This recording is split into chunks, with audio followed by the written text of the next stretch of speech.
Nacida en Lisboa y formada en marketing en Portugal, Inés Fonseca lleva más de 18 años construyendo marcas icónicas en todo el mundo. Comenzó su carrera en Portugal, en compañías como Coca-Cola, Heineken o Campofrío, y en 2012 se mudó a Madrid para liderar proyectos internacionales en Lego, McDonald's y Subway. Hoy en día es directora del Hub de Whisky Europeo en Diageo, liderando marcas tan emblemáticas como Johnny Walker. Además de su carrera en marketing, es cantante, guitarrista y compositora, autora de un libro y ponente TED Talk. En 2023 fue reconocida entre las 10 directoras de marketing más admiradas de España. En 2024 premiada como mejor directora de marketing del país y es finalista del premio Eficacia a la mejor profesional sub-41. En este episodio de Nova Marketing Leaders hablaremos con Inés Fonseca, el arte de conectar del escenario al consumidor. En el podcast de hoy... En el caso de Johnny Walker, siempre hemos intentado buscar ese progreso colectivo por detrás de Keep Walking. Porque alguien da un paso que le deja incomodísimo, que le duele, que le cuesta, que le da agujetas. Hay más gente detrás que ahora sabe que puede dar ese paso y además has dejado ahí un caminito que puede seguir. Y eso es lo que intentamos hacer con el camino, con nuestro trabajo en la música. Es una búsqueda incesante, ¿no? de humanizar y de dejar algo en la sociedad sin fliparse. Y lo que buscábamos con el camino era precisamente resignificar el éxito para decir y demostrar que hay millones de caminos posibles y que todos son válidos y que el éxito es muy relativo, ¿no? Cuando pienso en por qué esto conectó tanto con la gente, ¿no? Porque me hice mucho esta pregunta, ¿esto importa solo a músicos o importa a la gente? ¿Cómo se va a adaptar una empresa como Diageo a esta tendencia en la que la gente cada vez bebe menos alcohol? Hola Inés, ¿qué tal? Muy bien. ¿Y tú, Jesús? Muchas gracias por asistir a este episodio de Nova Marketing Leaders. Me hace mucha ilusión porque somos amigos y entonces tener una charla con una amiga pues siempre es mucho más fácil y estoy seguro que te vas a poder abrir más y contar cosas a la audiencia que les va a ser súper útil, porque al final tenemos a marketingianos y a gente del mundo de la empresa que quiere escuchar a grandes líderes del marketing para que les den pistas de cómo mejorar profesional y personalmente. Y como ya hemos visto un poco tu biopic en el vídeo introductorio, lo que sí me gustaría es que tú nos contases de forma muy breve, para quien no te conoce y no lee suficiente con el biopic, que le hables un poco de ti brevemente, personal y profesionalmente. Perfecto. Bueno, lo primero, gracias a ti, Jesús, porque para mí es muy KPI de vida poder llamarte amigo, porque eres uno de mis grandes referentes de marketing y de vida. Así que empiezo con esta declaración de amor laboral y personal. Bueno, yo soy una chica portuguesa que nació en medio de música y sin querer acabó en marketing. Este es el resumen spoiler de lo que fue mi vida, ¿no? Pero bueno, yo desde pequeña, desde los 4, empecé a trabajar en música. Siempre estudié música clásica, toco el piano, la guitarra, etcétera. Pero bueno, mi madre cuando yo cumplí 18 dijo, guay, pero convendría que estudiaras algo más por si las moscas. Digo, va. Y así acabé en marketing. Estudié en Lisboa, en el ISCTE, que es una universidad, una business school pública de ahí. Y tuve mucha suerte porque acabé ahí medio sin querer y luego me fui enamorando de este oficio con todo lo que llevo dentro, con cabeza, corazón y estómago. Y a partir de ahí lo demás fue historia, ¿no? Pasé por diferentes empresas. Siempre digo que trabajé en sectores muy random, pero todos me han aportado algo, no me arrepiento de nada. Y seguí siempre con la música también.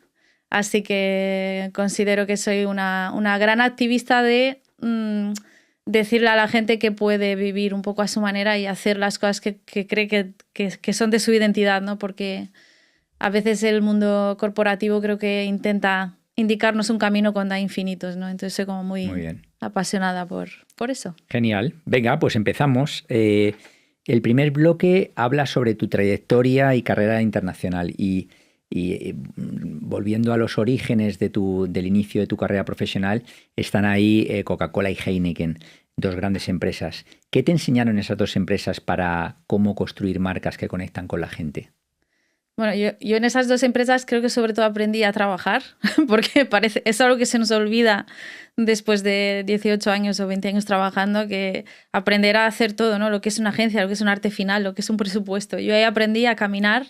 Y curiosamente mi primer trabajo en Coca-Cola, yo trabajaba en shopper marketing y mi trabajo era dar vida a todas las promociones de supermercados, ¿no? Comprar, negociar los vasos, hacer las góndolas Y ahora, a toro pasado, puede parecer como un trabajo súper táctico, casi sin apenas trascendencia de consumidor, pero lo que aprendí ahí, primero fue la magia que es estar detrás de una marca. Me pareció fascinante. La magia de llegar a una estantería, a un pasillo en un supermercado y ver que has hecho algo tú. Y también ahí aprendí, intento ser guardiana de ese pensamiento de que todo lo que toca la gente que interactúa con una marca es conexión con el consumidor, ¿no? O sea, no es más conexión hacer un evento trascendental de prensa que lo es hacer una neverita para regalar en verano con un six-pack de Coca-Colas, ¿no? Yo creo que eso es algo, una verdad que también nos invita a poner todo lo que somos como marqueteros y personas y en la más mínima cosa que hagamos. Eso aprendí ahí e intento no olvidarlo por mucho que camine. Muy bien.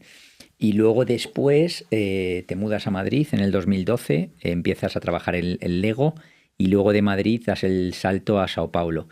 Esa carrera internacional que seguramente en los orígenes pues, te da muchos aprendizajes, ¿cuáles, digamos, los 3 aprendizajes que sacaste de ese paso por Lego, Madrid y Sao Paulo?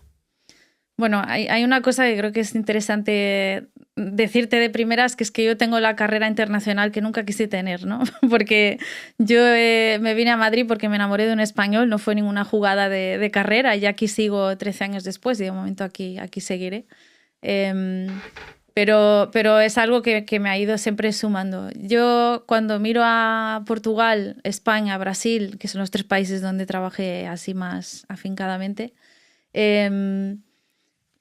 yo una cosa que aprendí que es común a todos es que es muy importante, por encima de entender negocios, marcas, equipos, etcétera, entender el ser humano, el tejido cultural de los países y un poco las penas y las alegrías de una sociedad. Porque creo que eso nos ayuda no solo a ser mejores como gestores de marca y entendiendo al consumidor, sino también entendiendo a la gente, sabiendo interactuar con la gente, sabiendo moldear nuestra propia interacción e identidad sin traicionarnos, ¿no? Pero para acercarte a las personas. Esto es algo que aprendí navegando entre países.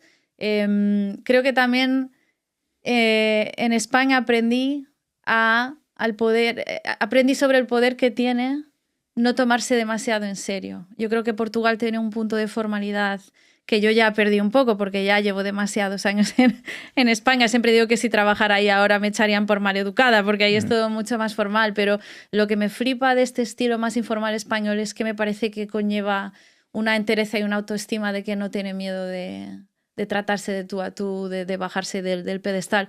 Creo que eso es muy potente y es señal de elevación. Eso lo aprendí aquí en España.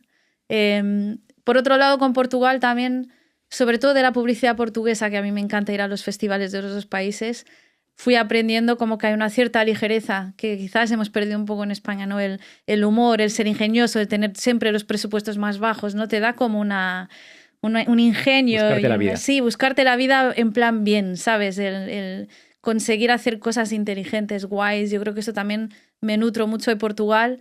Y creo que de Brasil aprendí también el poder del pasarlo bien, que es un súper cliché, pero como dice un amigo mío, por algo será cliché.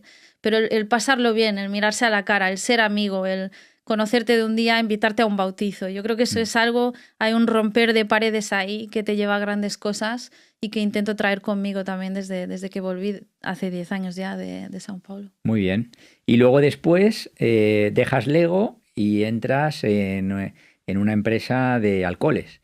¿No? En Johnny Walker, porque entre Lego y Johnny Walker Hubo un pasaste McDonald's también, hubo un Subway. McDonald's y un Subway. Eso o sea, que es. fíjate, has pasado por alimentación, bebidas, Juguetes, gran consumo, cerveza, Coca-Cola, Heineken. Hablemos de alimentación, o sea, hablemos del QSR, McDonald's y Subway. ¿Qué aprendiste ahí que no habías aprendido en las empresas anteriores? Yo creo que lo que aprendí ahí, que es muy, muy importante, y hoy en día soy profesora de estrategia, es, creo que la gran enseñanza que te da la restauración es que no vale de nada hacer una marca bonita y buena si luego la operación en el lugar, en el momento de la verdad, falla. De nada sirve tener el campañón del siglo si luego en el restaurante esperas demasiado, el baño no está limpio y no consigues aparcar, ¿no? La importancia de la ejecución, ¿no? Sí. Que es crucial en Sí, el retail. súper importante. Y creo que también en la restauración fue un sector que me invitó mucho a reflexionar sobre a qué negocio me dedico, ¿no? Y creo que muchas veces lo pensaba en los dos casos, ¿no? ¿A qué negocio me dedico? Bueno, me dedico al negocio de no estropear la hora de comer de una persona que a lo mejor está teniendo un día horrible en la oficina, ¿no? Me dedico al negocio de cuando una familia va un domingo en su día especial a comer con un Happy Meal delante, me dedico al negocio de que la gente esté a gusto y de aportarle algo y sobre todo no restar, ¿no? Que cuando tienes una mala experiencia te resta tanto. Y creo que eso es algo que traigo hoy en día a cuestionarme todo el rato. ¿A qué negocio me dedico realmente? No me dedico a las bebidas, no me dedico a vender un Blue Label, me dedico a lo que significa abrir esa botella porque algo guapísimo ha pasado, ¿no? Y que eso me lo ha enseñado la restauración. Muy bien. Entonces, no te iba a preguntar por Johnny Walker, que luego hablaremos en detalle, pero sí que ahora juntes todos esos aprendizajes que has sacado de todos esos sectores, esas empresas, y te definas a ti como marketingiana, es decir, cuáles son tus mayores virtudes como marketingiana y cuál es, vamos a poner, tu hoja de ruta siempre que encaras un nuevo proyecto profesional y que sirva a la audiencia para poder aplicarlo a su día a día. Buena pregunta. Yo tengo una gran inquietud en cuestionarme todo el rato el por qué y para qué me levanto para hacer esto y no para tocar o hacer otra cosa que parecía que iba a ser un poco mi futuro, ¿no? Y soy una gran creyente en la creatividad y en el humanismo. Y hablo, o sea, también de la humanidad, ¿no? Pero yo considero que tengo un abordaje muy humanista al marketing en el sentido de a todo momento intentar empezar desde el lugar que te comentaba antes, ¿no? De entender profundamente a la gente que le duele, que le alegra, cómo es el tejido, cómo late esa sociedad. Creo que eso es algo que caracteriza mi forma de trabajar y de abordar las marcas también desde un lugar, ahora sí, humano, porque siempre intento mirar a las marcas como personas. Y de esto también hablé alguna vez en alguna charla.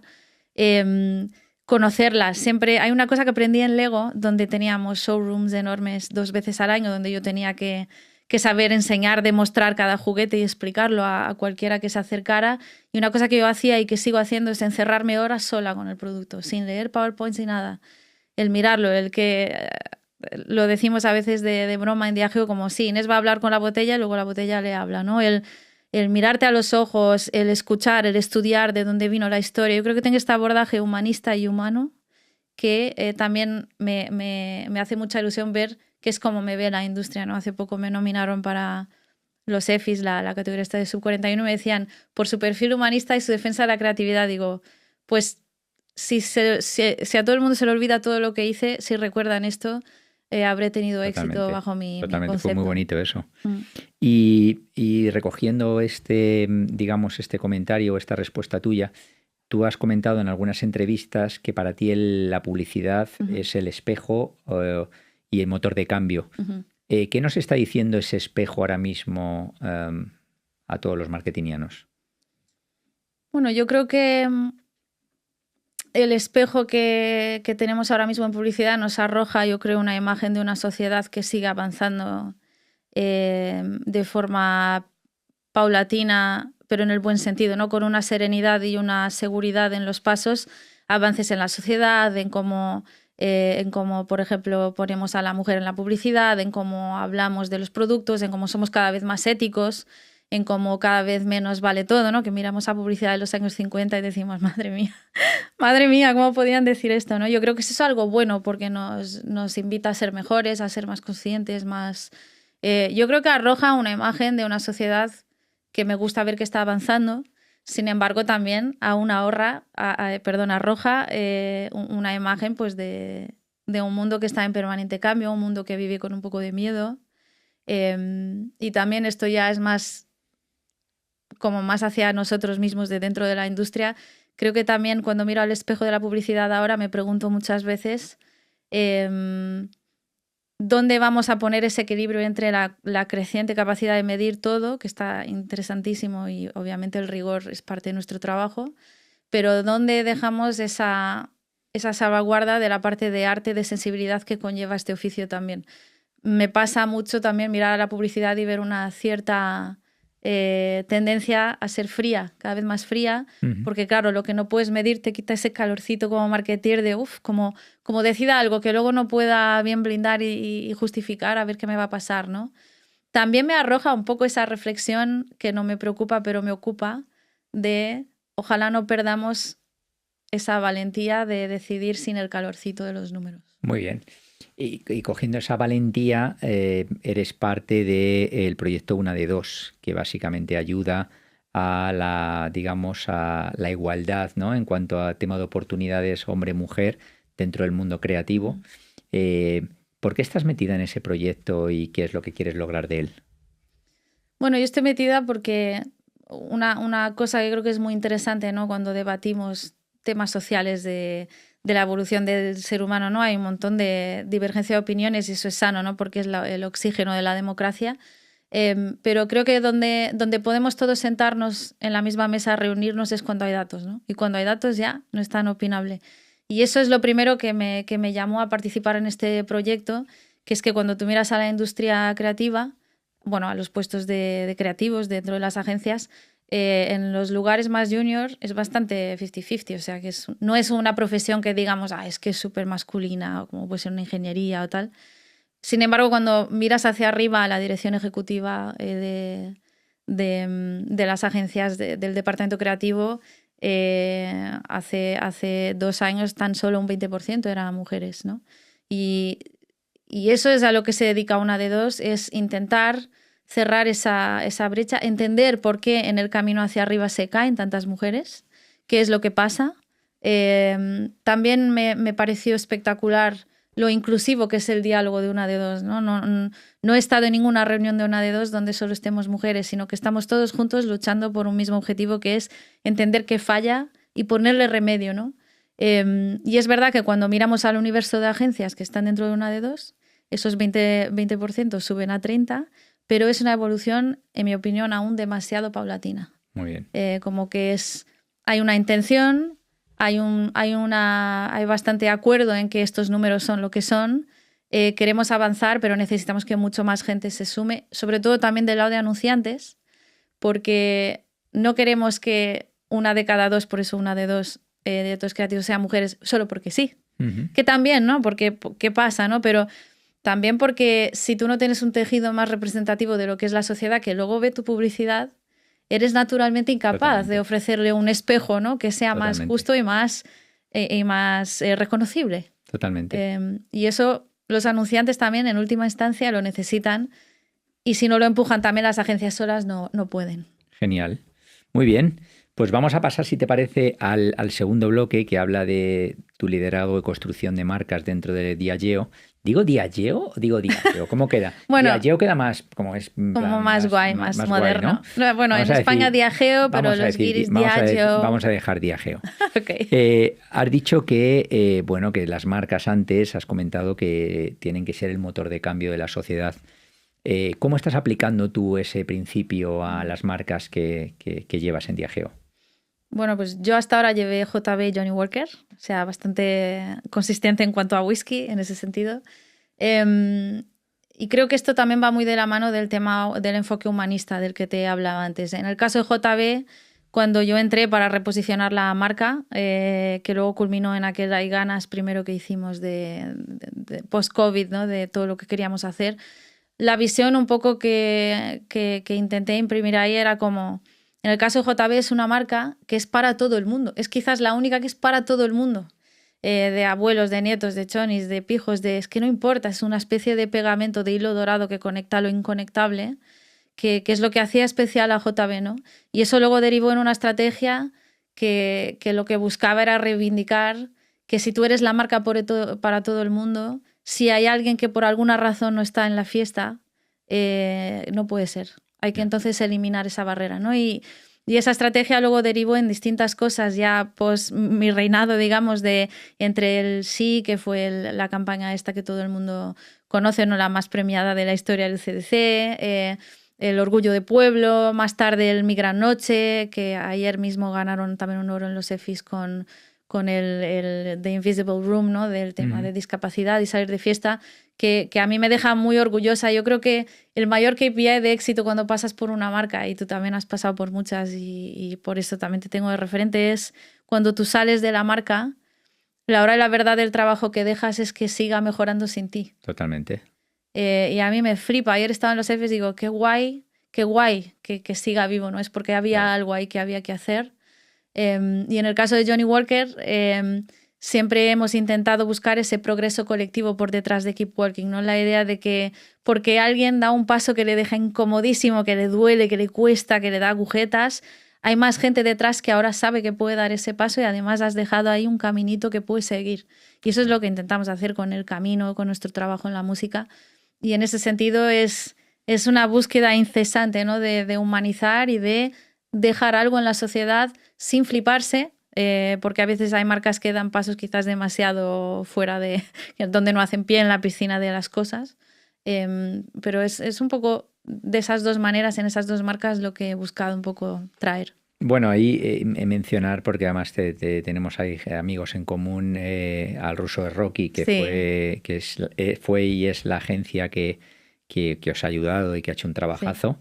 Sí. Y nada, y ahora cuando hablamos de Johnny Walker, que se convirtió en la marca espirituosa número uno en España, ¿no? Sí. ¿Por qué lograsteis eso y cómo lo lograsteis? ¿Fue el camino? ¿Fue un conjunto de cosas? ¿Cuáles fueron las palancas que usasteis? No solo la palanca de la creatividad de la publicidad, sino el resto de palancas, que siempre es bueno cuando hablas de arquitectura de productos, cuando hablas de precios, cuando hablas de distribución. ¿Cuáles son las palancas que usasteis?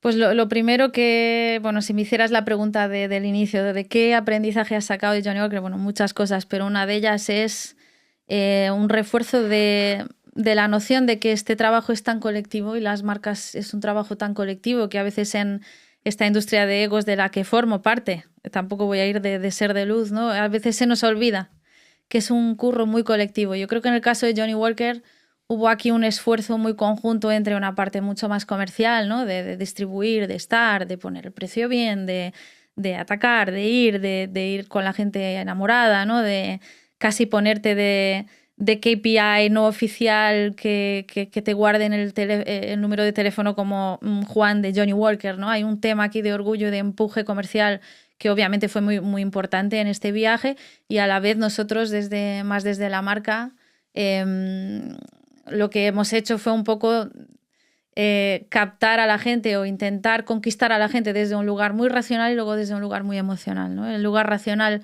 tiene que ver con la campaña que tuvimos años y años sobre los 12 años de Black, por ejemplo, de Black Label, que es algo muy racional, ¿no? Pero también para llevar con frente alta lo que es la calidad del whisky, yo creo que eso fue muy importante. Y luego la parte más emocional, que tiene que ver pues, con el camino, con un poco poner sobre la mesa conversaciones que considerábamos importantes en el ámbito de nuestro Keep Walking.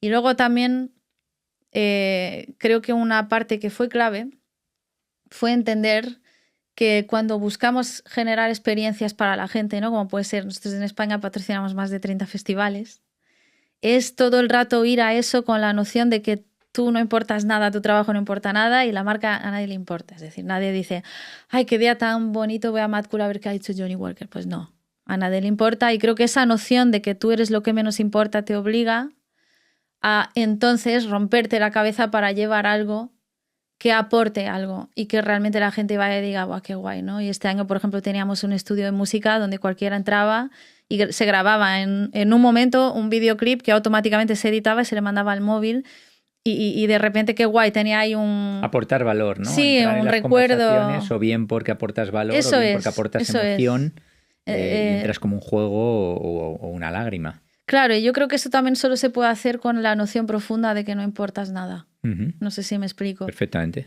Y creo que esa ha sido un poco la clave también para sacar a Johnny Walker de ese lugar medio casposo que tenía el whisky toda la vida, ¿no? Del señor en su sillón de cuero con su pipa.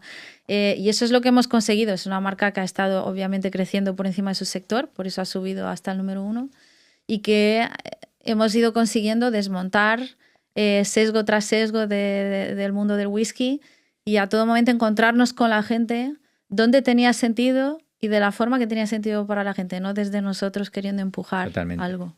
Y dime una cosa, para quien no haya visto la campaña del Camino, que ha sido súper premiada, cuéntanos de una manera sencilla para que la gente luego pueda ver en qué consistió en concreto y cómo la pusisteis en marcha. Pues mira, el Camino, lo primero resultó de mi briefing de ensueño, que nunca me habían pedido en ninguna compañía, que fue, oye, nos gustaría que te vinieras a Johnny Walker y hicieras la estrategia música desde la mirada de un músico, porque no muchas veces tenemos a los dos en la misma persona. Y eso fue muy guay porque pude, después de ponerme a estudiar la marca, obviamente, y lo que te contaba antes de lo que es Keep Walking, ese progreso colectivo, pude también, pues hablé con toda mi familia, yo misma estaba lanzando un disco en aquel entonces, hablé con mucha gente como para inspirarme y buscar ese detonante estratégico. Y el insight que luego derivó en el camino era un poco esta idea de que en el mundo de la música o en la industria de la música parece que hay un camino de éxito con sus KPIs, ¿no? Haces la Riviera, luego el Movistar Arena, luego el estadio, luego tal, te descubre no sé quién, y que parece que si no estás siguiendo eso, estás fracasando, ¿no? Y cuando luego hacía esa disección de, vale, pero ¿cuál es el enemigo aquí? ¿Son los sellos? No, tampoco. ¿Es la industria? Tampoco. El enemigo realmente, como marca que cree firmemente en avanzar, era lo mucho que te paras en la música y en la vida cuando sientes que como no has ido por el único camino disponible, no hay otro, entonces te paras. Eso es una pena, es una tristeza enorme, ¿no? Y lo que buscábamos con el camino era precisamente resignificar el éxito para decir y demostrar que hay millones de caminos posibles y que todos son válidos y que el éxito es muy relativo, ¿no? Y creo cuando pienso en por qué esto conectó tanto con la gente, ¿no? Porque me hice mucho esta pregunta, ¿esto importa solo a músicos o importa a la gente? Y creo que al final la clave fue que esto importa mucho a músicos, pero todo el mundo en su vida en algún momento ha sentido, ya debería estar haciendo no sé qué, debería estar no sé qué. Y creo que es curioso porque mi propósito personal acabó mimetizándose mucho con este progreso colectivo y es lo que yo intento también en mi vida, ¿no? Decir, resignificar el éxito y decir que está todo bien, que todo es válido y que tú vales también, ¿no? Y el camino lo que hizo fue eso. Es una serie de documental de 8 capítulos en los que Dani Martín habla con artistas muy diversos, de distintas edades, de distintos caminos, de distintas nociones de éxito, hecho a posta, no todos son muy conocidos, está hecho a posta justo para nivelar y poner sobre la mesa esta necesidad y urgencia, en mi opinión, de resignificar el éxito en la sociedad en general y en la música ni te cuento. Muy bien, muy bien. Me ha encantado esto que me has dicho porque yo creo que al final cuando estamos creando un territorio de comunicación, muchas veces que te centras tanto en el producto y la funcionalidad del producto que al final eso es lo que menos conecta, ¿no? Y el producto, la funcionalidad es lo que luego el consumidor lo tiene que probar. Tienes que tener un producto de primer nivel, tienes que tenerlo bien distribuido, pero al final cuando comunicas funcionalidad obtienes rechazo. Y en ese diversión o en ese, digamos, contenido interesante es donde realmente el consumidor conecta, ¿no? Luego lo importante es que el famoso reason to believe, bueno, vale, pero luego cómo que son me los 12 compran, años, ¿no? y todo, claro. Que luego hay cómo me compran. Total. Y luego después de Johnny Walker tienes una nueva posición que es directora, me lo tengo que escribir, del Hub de Whiskies Europeo.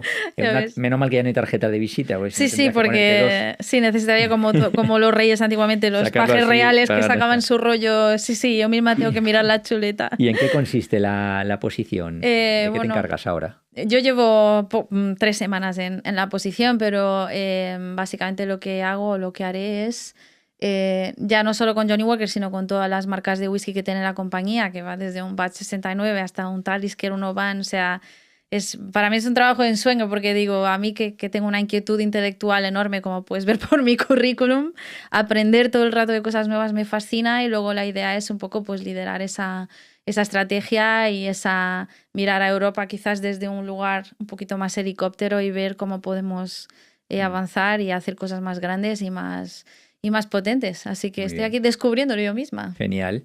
Oye, te voy a hacer una pregunta un poco así malvada. Y es, yo ahora mismo, yo no bebo alcohol, veo que cada vez más la gente, he escuchado recientemente una entrevista de Fito que estaba diciendo cómo dejó las drogas, cómo ha dejado el alcohol. y ahora la tendencia es que incluso los músicos que siempre eran como sexo, rock, drogas y rock and roll, ¿no? Están dejando las drogas, están dejando el alcohol. Y entonces digo que ¿cómo se va a adaptar una empresa como Diageo a esta tendencia en la que la gente cada vez bebe menos alcohol? Mira, hay una cosa que en Diageo siempre hizo con que no me preocupara nada de esto. Son dos cosas. Lo primero, creo y creemos firmemente en que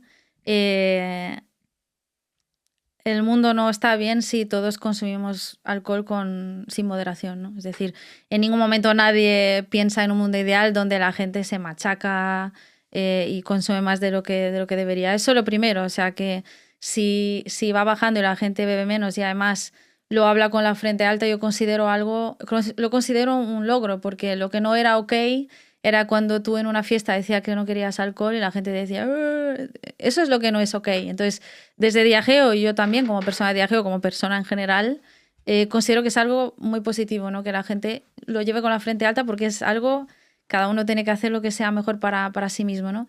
Y la razón a lo que iba sobre por qué no me preocupa es que Diageo siempre ha tenido una postura muy de consumo responsable, de educar, incluso miras al portfolio de marcas, son marcas premium. Un poco lo que defendemos es que no bebas mucho, sino que bebas bien, que bebas mejor, que busques un poco una calidad, que no busques una cantidad. Y en ese sentido, lo guay es que siempre hemos ido en una dirección donde va la sociedad ahora. Y eso es muy, muy positivo. Entonces no hay un cambio, digamos, que diga, es claro, ahora hay que adaptarse. Realmente no hay que adaptar nada, hay que seguir en la firmeza de creer de que podemos tener una sociedad sana si consume alcohol de una manera responsable y por las buenas razones, y nunca querremos nada que sea distinto. Entonces, en ese sentido está muy consonante, digamos. Muy bien, muy bien. Bueno, pues pasamos al siguiente bloque, que es visión de futuro en marketing para entender tendencias y, bueno, tu visión sobre el marketing. Y la primera pregunta que te quiero hacer es, ¿dónde ves que estará el marketing de aquí a 5 años? Buena pregunta. Yo creo que hay varias cosas que veo. Una es que tanto en el marketing del lado de las marcas como en el lado de las agencias las líneas se van desdibujando cada vez más, ¿no? Hace poco hice un curso que tenía que ver con liderazgo en el marketing y se hablaba mucho de lo importante que es que aceptes y abraces que cada vez menos tendrás una job description, ¿no? Y creo que esto va a ir a más porque las líneas son finas, ¿no? Antes hablábamos de restaurantes. ¿Qué hace más por la marca? Un baño limpio o una campaña buena, ¿no? Por dar un caso exagerado. Creo que a futuro las posiciones de marketing serán mucho más fluidas, cada vez más, y tendremos que ser intelectualmente resilientes en ese sentido, emocionalmente también, ¿no? El dejar de tener parcelas y tal. Y en las agencias también veo como una dificultad cada vez más pero que eres agencia creativa, pero productora que también da creatividad, pero eres digital o no, ¿no? Yo creo que eso es algo que ha venido para quedarse y hay que ver cómo navegamos eso, y eso conecta con otro punto que es en un momento de tecnología, desdibujar de líneas, de caos, de impactos exagerados, de medición, de todo. Creo que esto nos va a obligar a un regreso a la persona. Es decir, si tú no tienes una job description y no sabes qué hace tu agencia, o no tienes cómo definirlo, ¿qué traes tú? ¿No? Y de ahí, y por eso creo tanto en el abordaje humanista de marketing, es ¿qué traes tú? ¿Qué skills traes? ¿Qué vivencias? ¿Qué mundo interior? Y eso creo que se va a aplicar también a las marcas.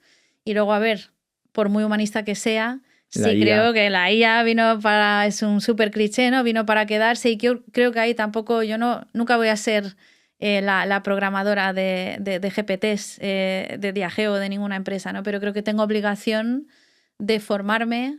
Mira, hace poco, esto va a ser un poco random, pero estaba en un concierto de Herbie Hancock y él dijo en su concierto, un poco aleatoriamente, que la IA no va a sustituir a los humanos. Quien va a sustituir a los humanos son los humanos que sepan manejar la IA. ¿De verdad? Y en ese sentido, creo que es una inquietud que tenemos obligación de tener como profesionales. Yo misma me estoy formando en un máster de IA generativa e innovación en Evolve, y creo que lo hago no para ser la siguiente gestora de IA, sino para actualizarme y entender ese idioma, ¿no? Lo trato como trato el castellano, el inglés, el portugués. Es un idioma que tengo que controlar también. Muy bien. Oye, Inés, y dices que el contenido no es publicidad, es conexión. ¿Qué implica eso para las marcas hoy en día? Mm, eh, Hablando un poco de sí, uniéndolo con branded content, que al final el camino es lo que era, ¿no? total. Y de hecho hace poco di una clase en la Madrid Content School y debatíamos esto. Decía, ¿qué es el branded content? O sea, si tú ahora me pides una definición del libro a lo Philip Kotler, yo no sabría muy bien decir, ¿no? Porque es una zona tan gris, pero yo creo que lo que diferencia un contenido de la publicidad es el cómo y también el por qué, ¿no? Y el para qué. Yo creo que todo lo que haces en una marca, echas todas las cuentas de una forma directa o indirecta a de construir, a vender más de esa marca, ¿no? Si no, no trabajamos en esto, pero creo que el contenido trabaja una relación mucho más íntima con quien te está viendo al otro lado. Creo que el contenido no va dirigido a consumidores, sino a personas, que es algo que creo a mí me empieza a dar un poco cringe cada vez que escucho consumidor, porque somos personas. Y creo que el contenido eso lo entiende mejor y lo busca mejor. Y creo también que cuando una marca hace contenido en vez de publicidad, hace un ejercicio enorme de desapegarse de su propio ombligo, ¿no? Y de empezar desde un lugar mucho más de qué pasa en la sociedad y qué puedo aportar y mucho menos de qué quiero lanzar y cómo puedo llegar a la sociedad. Y eso para mí es la gran diferencia entre una y otra y por eso una te logra una transacción y otra te logra una relación muy íntima. Totalmente. Muy bien. Pues muy buena definición. La verdad es que Me voy a eh, agarrar a ella porque siempre me cuesta. es una muy buena definición. Y has hablado de que das clase en la Madrid Content En la School, Miami, ¿no? ahora mismo en la La Miami Ad Miami School. a The School. Y dime una cosa, ¿cuáles son los consejos que tú les das relativos al marketing a todos estos futuros publicistas que tienen que tener en cuenta para cuadrar bien con el cliente? Mm. Eh, Mira, estaba escuchando la pregunta y volviendo mentalmente a una clase que di hace 3 días. Hace poco, bueno, cuando puse en Instagram y en LinkedIn que me iba a mover de puesto y todo eso, tuve un comentario en Instagram de Pepe Motos, que es un artista flamenco que fue, de hecho, es el invitado del último capítulo del Camino, Ujú. que hoy en día es un amigo y de hecho hace poco hice un concierto en Lisboa y él cogió a su familia, se metió en un coche y fue ahí y cantó conmigo. Pepe me puso un comentario en Instagram y fíjate que él no se dedica al marketing ni a la estrategia, pero me parece que lo dijo todo y de hecho quiero usar esto más veces. Él dijo, allá donde vayas, tú eres la estrategia. Ujú. Y esto puede sonar un poco egocéntrico, pero lo que yo saqué de lo que él dijo es que al final creo que el trabajo más importante y más subestimado de un marketer, ya sea del lado de agencia, de qué lado sea, es nos enfocamos mucho en leer cosas de marketing, en mirar, en estudiar otro máster, y nos olvidamos que para mí la gran clave para la estrategia es tu mundo interior, tu cultura general, tu entendimiento del ser humano, de los procesos de pensamiento. Y todo esto yo creo que todas las universidades te enseñarán métodos para abordar una marca o una campaña, pero lo que intento siempre recordar a mis alumnos y alumnas es cultívate. Ten inteligencia emocional, ten mundo interior, porque eso te ayudará a mirar a los ojos de un cliente, te ayudará a entender mejor a la gente que interactúa con tu marca y nunca está de más cultivar eso, ¿no? Y tener distintas fuentes de las que beber, porque creo que el saber se ha convertido en algo un poco transaccional, ¿no? Antes hablamos de los másters y tal. Yo, por ejemplo, ahora estoy aprendiendo catalán. ¿Por qué? Pues no hay un por qué. Es que no tengo una razón muy válida para darte muy racional, ¿no? Pero creo que lo que aprendí de haber estudiado música toda la vida y por eso también haber sido siempre una alumna mediana, porque estaba a otras cosas, es que nunca nada sobra, todo cultiva. Y eso es lo que intento traer de diferente, además de una, una un intento de conciliación que les intento dar de, oye, cuando te digan que tienes que ser esto y hacer esto, ni caso. Está bien lijarse y limarse y mejorar, pero eres válido, hay un lugar para ti y si no es ahí, pues ahí no es, ¿no? Un poco intento dar esa conciliación y a la vez recordar este lado humanista que es un poco por el que me muevo. Es lo que intento traer, además de la parte teórica, pero que cualquiera puede traer realmente. Muy bien. Bueno, has mencionado continuamente la música, porque la música está súper presente en tu vida. De hecho, el camino músicos, o sea que no es casualidad que al final la música está ahí. De hecho, hay muchos fines de semana que cuando nos mandamos algún WhatsApp, pues estoy yendo a Portugal o estoy yendo aquí a dar un concierto y tal. Y quería destinar un bloque precisamente para hablar de la música, de la creatividad, de la vida personal. Y sobre todo, teniendo en cuenta que eres cantante, guitarrista, compositora, tocas muchos instrumentos, ¿cómo influye esa faceta musical en tu visión del marketing y en ti como marketingiana? Mm. Yo creo que, por un lado, el hecho de ser compositora me lleva a entender muy bien y a respetar profundamente el ejercicio de un creativo, por ejemplo. Cuando alguien te trae una idea creativa, a veces tenemos tendencia a dar un feedback pues con una ligereza, olvidando que eso es algo que salió de la entraña de alguien, ¿no? Que es algo que no pasa con un Excel, con un PowerPoint. Y entonces yo creo que el hecho de ser compositora, de conocer la extremada vulnerabilidad que es sacar algo tuyo y ponerlo ahí a tela de juicio de la gente, eso creo que me ha hecho siempre tener un respeto por la comunidad creativa y un entendimiento profundo que me ha llevado a poder hacer grandes cosas. Y ya también quizás entenderme mejor e incluso ganar el respeto de la comunidad creativa, porque hablo de igual a igual en el sentido de la máxima vulnerabilidad, ¿no? Por otro lado, yo también creo que el hecho de subirme a un escenario con un público de cientos de personas delante que han pagado una entrada para estar ahí, cuando tú tienes que conducir un concierto de 1 hora y media, no solo es llegar y tocar tus canciones, tú tienes que liderar un público de 200 personas. No es como dar una charla que entras y sales. Yo al menos, para mí es mucho más ligero, mucho menos violento eso que conducir un concierto. Creo que el hecho de hacer eso desde siempre me dio quizás una capacidad de leer una habitación, de leer una sala, de leer a la gente y un poco llevarla como llevo a un público en un concierto, ¿no? Y luego yo creo que bueno, el hecho de ser polifacética, el hecho de ser ecléctica, y esto no vale la pena volver a hablarlo, ¿no? Me ha dado también ese mundo interior que me lleva quizás a aportar cosas distintas al mundo del marketing. Muy bien. De hecho, diste una charla, un TED Talk, donde hablabas de lecciones de vida que te había dado el marketing. Eran 10 minutos de charla. Si me tuvieses que hacer un resumen de esos 10 minutos en uno, ¿qué es lo que me dirías? Bueno, todo parte de esa idea que antes te compartía de que las marcas son personas, ¿no? Y reivindicaba un poco de las marcas no están para ser gestionadas, están para ser entendidas, respetadas y cuidadas, ¿no?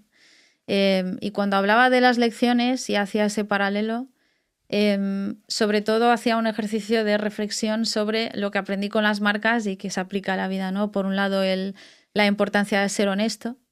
Creo que una marca, cuando está intentando ahí empujarte una idea que no tiene sentido, enseguida la gente se da cuenta, no cuela. Creo que en la vida también es muy así, ¿no? Todo lo que sea posición de esfuerzo se nota, te cansas, te caes, no vale. Y luego la coherencia de vivir a la altura de eso, ¿no?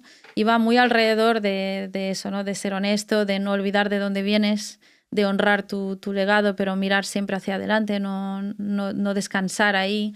Son todo cosas que se aplican a las marcas, pero también a la vida. Y para mí fue un buen ejercicio de repasar mi propia vida, lo que es importante y qué valores son mi brújula, de la que jamás me desviaré por mucho que a veces la vida o el mundo corporativo lo intente. Muy bien.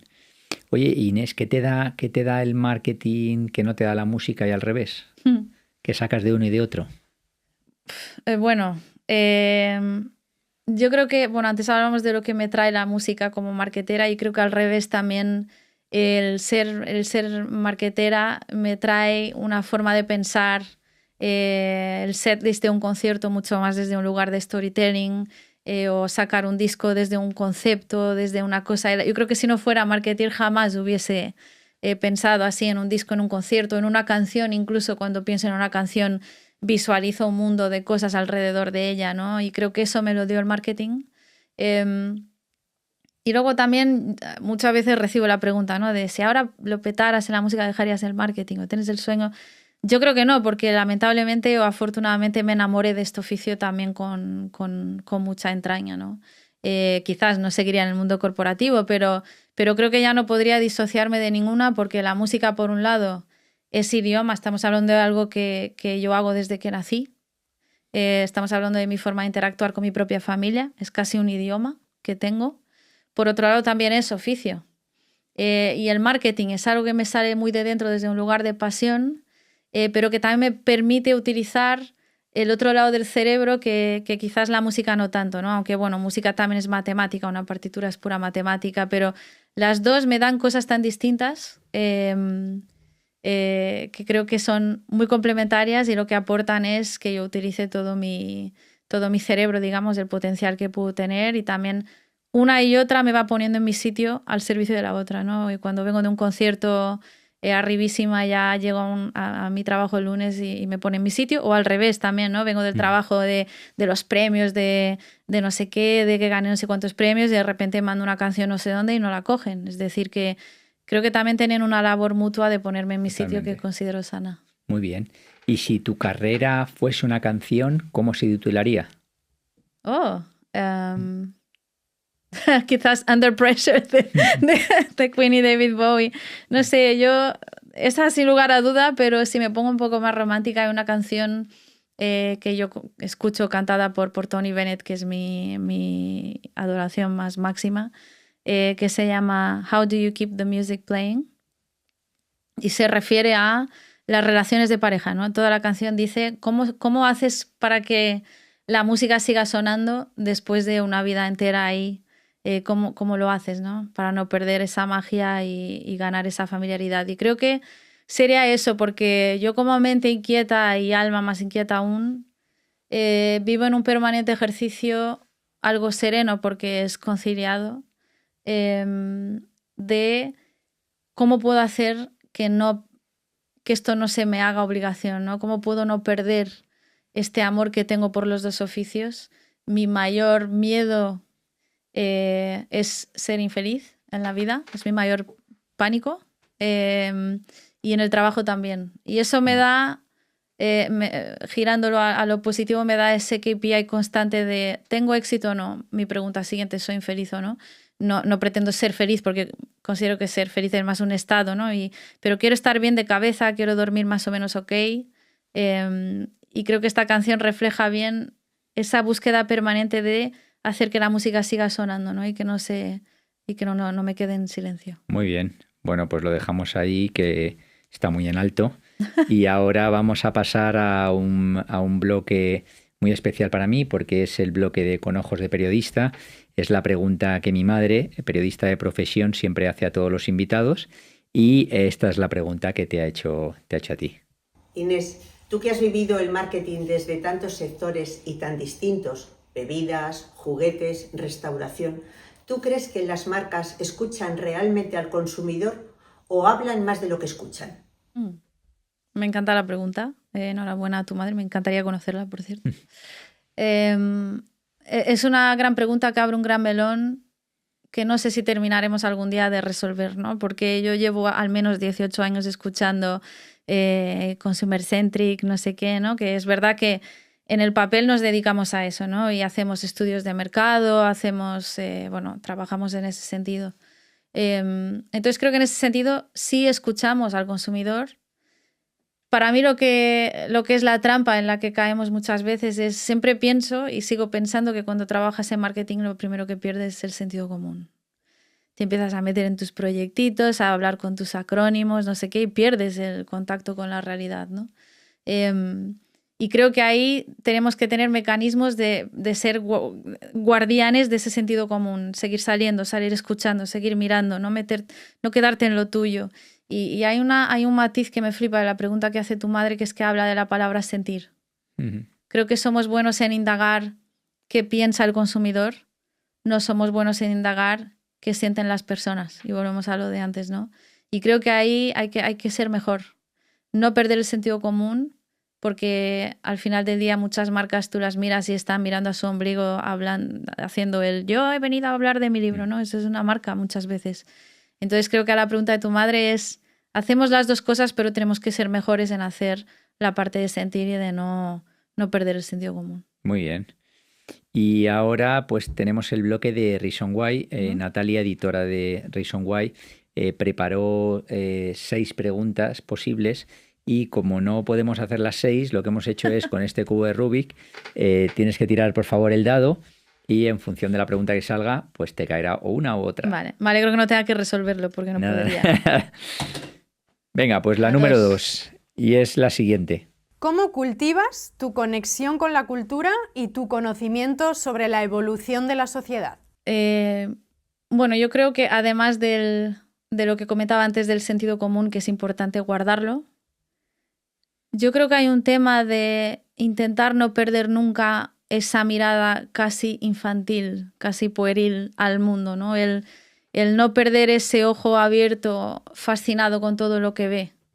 Es algo que yo intento hacer cuando salgo a la calle, cuando veo campañas, cuando voy a charlas, cuando vengo aquí, cuando voy a cenar contigo y te escucho. Es esa mirada abierta, infantil, no perderla nunca, porque es eso lo que alimenta esa constante sed de saber más, de entender más, de doble cliquear más. Yo creo que esa es una parte que yo considero que es lo que me ayuda a estar bastante al tanto, a mantener ese espíritu crítico, a tener una conciencia casi política, ciudadana, humanista, personal. Yo creo que todo lo que es importante mantener en la vida ayuda a conocer, ¿no?, la sociedad y las tendencias y etcétera. Además de, esto ya es mucho más práctico y menos filosófico, ¿no? Pero a veces cuando trabajamos en un sector empezamos a mirar solo las cosas del sector, ¿no? ¿Qué está haciendo esta marca? Y es muy importante mirar a todos los sectores, mirar a todo, porque la competencia es algo muy relativo y creo que a veces perdemos esa noción, ¿no? Y intento también ver todo, aunque sean sectores que parece que no tengan que ver, países que no tienen nada que ver, lo miro todo el rato y de nuevo con esa mirada infantil que ojalá no la pierda nunca. Muy bien. Y la última pregunta que hacemos a todos los invitados es la siguiente. ¿Cuántas veces has pensado en el último año en dejar tu trabajo y por qué? Bueno, yo diría muchas, pero no seriamente. Es decir, yo soy una cantautora que sin querer acabo en una empresa, entonces eso hace que yo muchas veces, y considero que es algo sano, ¿no?, me cuestione dónde quiero estar, ¿no?, dentro de no sé cuántos años. Llevo muy mal lo de los planes de carrera, pero llevo bien el momento proyectarme y pensar qué vida me haría feliz, porque ese es el KPI de éxito, ¿no? Entonces sí que muchas veces me lo cuestiono o lo pienso como mecanismo sano de hacer que la música siga sonando, ¿no? De yo misma revisar mi propio trabajo y decir, ¿hay algo del cómo hago lo que tengo que hacer en este puesto que pueda ser distinto? Creo que el hacer esta pregunta, el tener esta inquietud, me llama, me invita y me obliga a revisar mi propia forma de hacer las cosas. Y el cuestionar irse creo que no es algo que debamos demonizar, que creo que a veces pensamos como, ¡ay, qué horror! Creo que es un ejercicio súper sano y que es guardián de la certeza de que estamos porque queremos estar. Y yo mientras esté en un lugar, en mi vida, en mi relación de pareja, en el trabajo, donde quiero estar, está todo bien. Muy bien, muy bonito. Pues nada, lo dejamos ahí, Inés. Muchísimas gracias. La verdad es que yo creo que ha sido una charla muy interesante porque no solo has hablado de marketing, sino que has hablado también de vida, y no solo has hablado de estrategia, sino que también has hablado de sentimientos humanos. Y yo creo que eso es lo que mejor te define. Y de hecho, como tú mencionabas bien al principio, el sector es una de las cosas que avala de ti. Y yo creo que no hay cosa más bonita en el mundo que no solo hablen de la carrera profesional de uno, sino de la persona que es uno, ¿no? Y yo creo que ahí tú destacas.